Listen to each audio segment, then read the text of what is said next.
భోజనులు భోజన ప్రియులు. ఏమి భోజన ప్రియులు, భోజనులు భోజన ప్రియులు. అందుకే ఇక్కడ ఇది చాలా ఇంపార్టెంట్ అన్నమాట. జస్ట్ మనకి అంత ఇంపార్టెంట్ కాదు, దీన్ని పెద్ద సమస్యగా బుద్ధిజంలో చూడలేదు.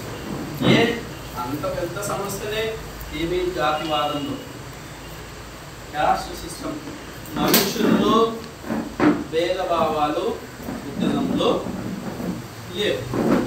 మనుషుల్లోనే భేదభావాలు చూడుకోకుంటే బుద్ధ పుత్రుల్లో భోజనాల్లో ఎందుకు చూడాలా?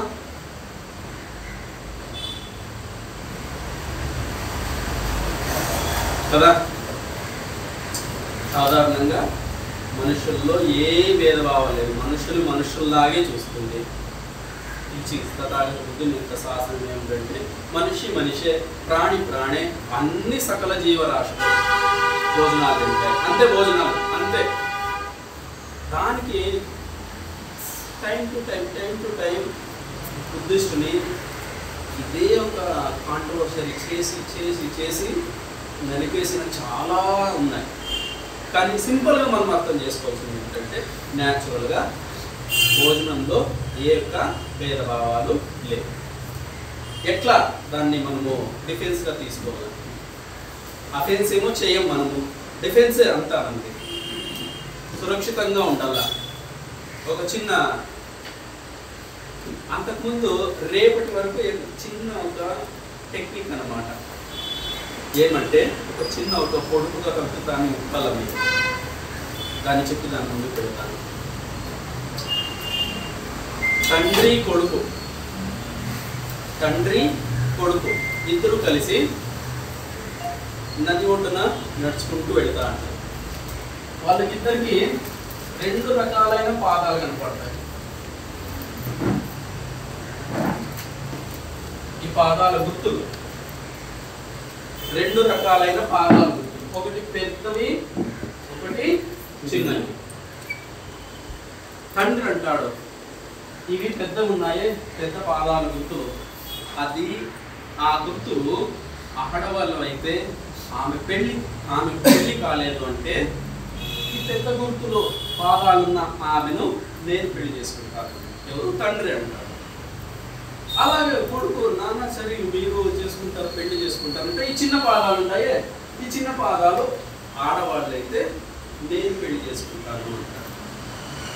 సరే ఉందిలే చూద్దాం పదా అని అదే అడుగుల్ని జాడ చూసుకుంటూ వెళ్తారు. కొద్ది దూరం వెళ్ళినాక వీళ్ళిద్దరూ కనపడతారు, అక్కడే నడుచుకుంటూ వెళ్తా అంటారు.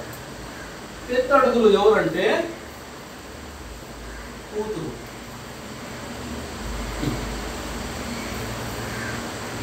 పెద్ద అడుగులు కూతురు, చిన్న అడుగులు తల్లి. తండ్రి కొడుకుల ఒప్పందం ఏమి? తండ్రి కొడుకుల ఒప్పందం ఏమి? ఆడమైతే తండ్రి చేసుకుంటాడు, కానీ అది ఆడ కూతురు, ఈడ తండ్రి. ఈడ చిన్న అడుగులు తల్లి, కొడుకు పెళ్లి చేసుకుంటాడు.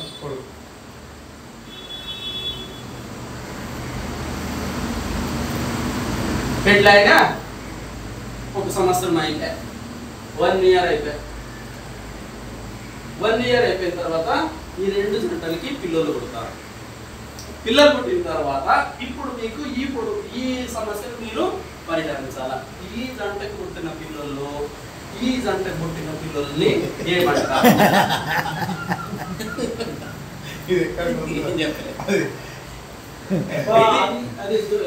ఇప్పుడు కాదు, మన తర్వాత రేపు. తల్లి కూతురు ఉన్నారు సార్, తల్లి కూతురు రిలేషన్. అయితే తండ్రి కొడుకు ఉన్నాడు, అది అర్థమైంది. ఈ అమ్మాయిలు తల్లి కూతురా? అవును, అడుగులు కూతురు, చిన్న అడుగులు తల్లి. కూతురునేమో తండ్రి చేసుకున్నాడు, కూతురునేమో తండ్రి చేసుకుంటా పెళ్లి. 1 ఇయర్ తర్వాత 1 సంవత్సరం తర్వాత పిల్లలు పుడతారు. ఈ జంటకి ఈ పిల్లలు ఏమన్నా ఆ జంటకు ఈ పిల్లలు ఏమని ఈ జవాబు ఇవ్వండి.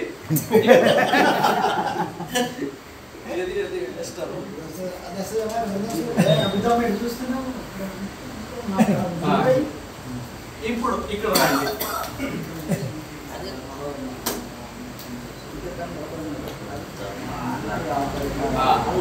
చిన్న ఒక ఊర్లో ఇద్దరు వ్యక్తులు ఉంటారు. ఒక వ్యక్తి పొద్దున్నే భోజనంలో ఏం తింటాడంటే అన్ని కూరగాయలే తింటాడు. మధ్యాహ్నం కూడా భోజనంలో కూడా కూరగాయలే తింటాడు. రాత్రిలో కూడా భోజనంలో కూరగాయలే తింటాడు. మళ్ళీ రాత్రి ఏంటంటే వాళ్ళ భార్య వదిలి మిగతా ఊళ్ళో ఎంతమంది ఆడవాళ్ళు ఉన్నారో వాళ్ళందరూ ఇతని భార్యలే. అర్థమైందే? అలాంటిది యాటిట్యూడ్ అతనిది. ఇంకొక అతను ఉంటాడు. అతన్ని అయిందంటే చాలు పాయ తాగుతాడు. పాయ తెలుసు కదా? మధ్యాహ్నం అయిందంటే చాలు అతనికి పంచపక్ష పరమాన్నాల్లో నాన్ వెజ్ ఉండాలి. రాత్రికి భోజనాలు తినడం. వాళ్ళ భార్యను మాత్రమే భార్యగా చూస్తాడు. మిగతా అందరూ ఆడపిల్లలందరూ పెద్దోళ్ళు అయితే అమ్మ, చిన్నోళ్ళు అయితే కూతురు, చెల్లి అలాగే చూస్తాడు. ఇప్పుడు ఈ రెండు క్యారెక్టర్లో ఎవరు మంచోళ్ళు ఎవరు చెడ్డోళ్ళు? అప్పుడు వాటికి తినే దాంట్లో సంబంధం ఉండదా లేదా? లేదు కదా? ఇది ఒక కండిషన్. మనము తినేదానికి క్యారెక్టర్కి ఈటింగ్ ఫుడ్కి ఏమి సంబంధము లేదో అనుకుంటాం. ఇంకో ఎగ్జాంపుల్, ఎవరికి అడాల్ఫ్ హిట్లర్ తెలుసు, అందరికీ తెలుసు కదా. ఏం చేశారు?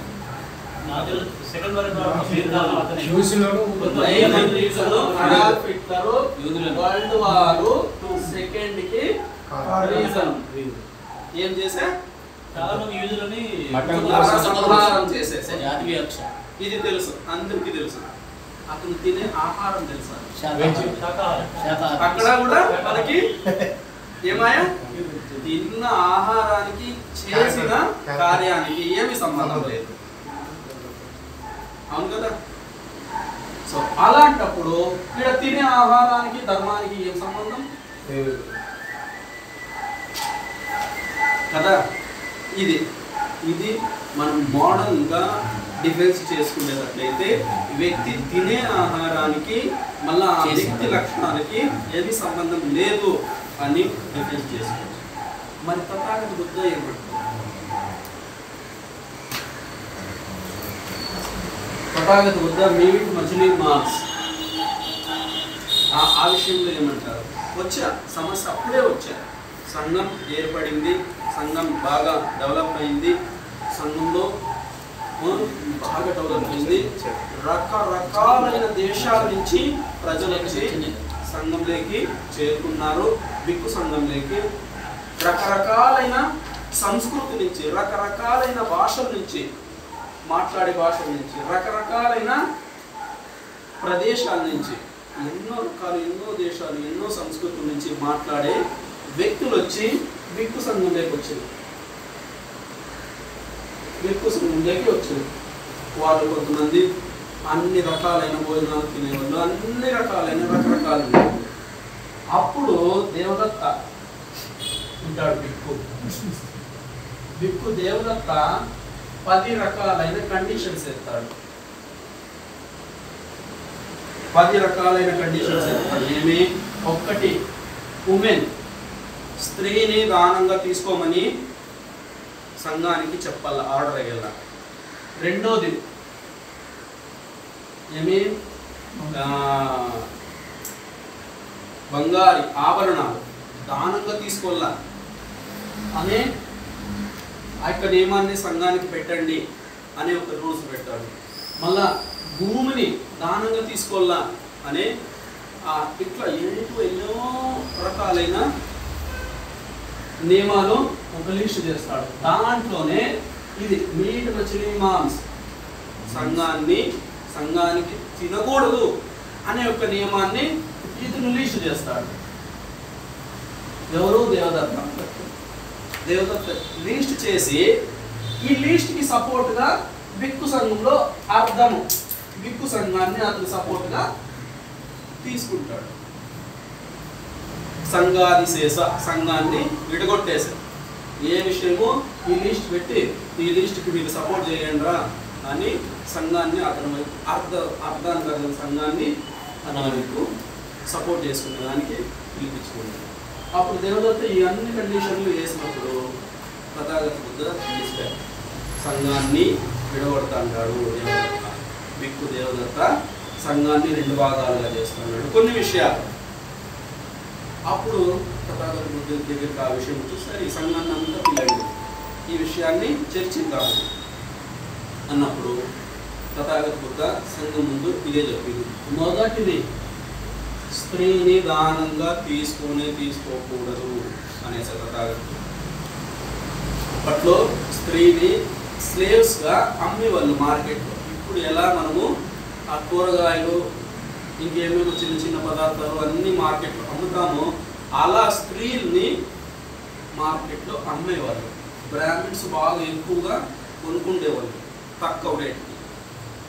అలాంటప్పుడు రాజుల దగ్గర నుంచి స్త్రీలను మీరు దానంగా తీసుకోండి, బిక్కు సంఘానికి సేవ చేసేదానికి. తథాగత బుద్ధికి తెలిసిపోయా ఆ యొక్క మర్మం ఏమిటి. అందుకు ఖచ్చితంగా చెప్పారు, బిక్కు సంఘ స్త్రీని దానంగా తీసుకోకూడదు, ఓన్లీ ఫుడ్ దానంగా తీసుకోవాలని. అది క్యాన్సల్ అయ్యా. మళ్ళీ రెండోది మీట్ మచిలీ మాంస్. ఏం చెప్పా, మీరు తింటారా మీట్ మచిలీ మాంస్ తినండి, మీరు తినరా తినద్దండి. తినకోకుండే వాళ్ళు వచ్చి తినే వాళ్ళ మీద జబర్దస్తు చేయకూడదు, తినండి తినండి అని. తినే వాళ్ళు వచ్చి తినుకోకుండే వాళ్ళని మీరు తినండి తినండి జబర్దస్తు చేయకూడదు, వదిలేయండి అని కూడా జబర్దస్తు చేయకూడదు. Simple alms food. Alms food దిక్కులకి భోజన పాత్రలో ఏది దానంగా దొరికితే అది తినాలి, అంతే. నియమాలు అట్లుండు కాబట్టి ఈరోజు టిబెట్లో, Mongolia, Malaysia, Sri Lanka, Myanmar, Thailand, Indonesia, Laos, Cambodia, Vietnam, Taiwan, చీన్, జపాన్ అన్ని బౌండరీస్ క్రాస్ చేసుకొని బుద్ధిజం పోయింది. అక్కడ లోకల్గా ఏ ఫుడ్ దొరికితే ఆ ఫుడ్ తింటారు. ఫుడ్ అనేది ఇంపార్టెంటే కాదు, ఇంపార్టెంట్ అక్కడ ఏక నామాంకి అని చెప్తారు తథాగత బుద్ధ. అది కూడా సంఖ్యాశాస్త్రాన్ని మనం చూస్తుంది కదా. సంఖ్యాశాస్త్రం న్యూమరికల్ బుద్ధిస్ట్ టీచింగ్స్ అంటే ఏక్ నామాంకి. నామాంకి నామ్ అంటే ఒక్క పేరుతో ఉండేది. ఏమిటి నామాంకి? ఏక్ నామాంకి సబ్బే సత్త ఆహారం. ఈ దునియాలో ఉండే ప్రతి జీవి ఆహారం లేకుండా బతకలేదు. ఓన్లీ ఆహారమే. ఆహారం ఉంటేనే బతుకుతాయి. బతికే దానికి ఆహారం తినండి. అది ఏం ఆహారము, ఎక్కడ, ఎట్లా, ఎంత తినాలా అనేది ఆ వ్యక్తికి ఇడిచిపెట్టిండేది.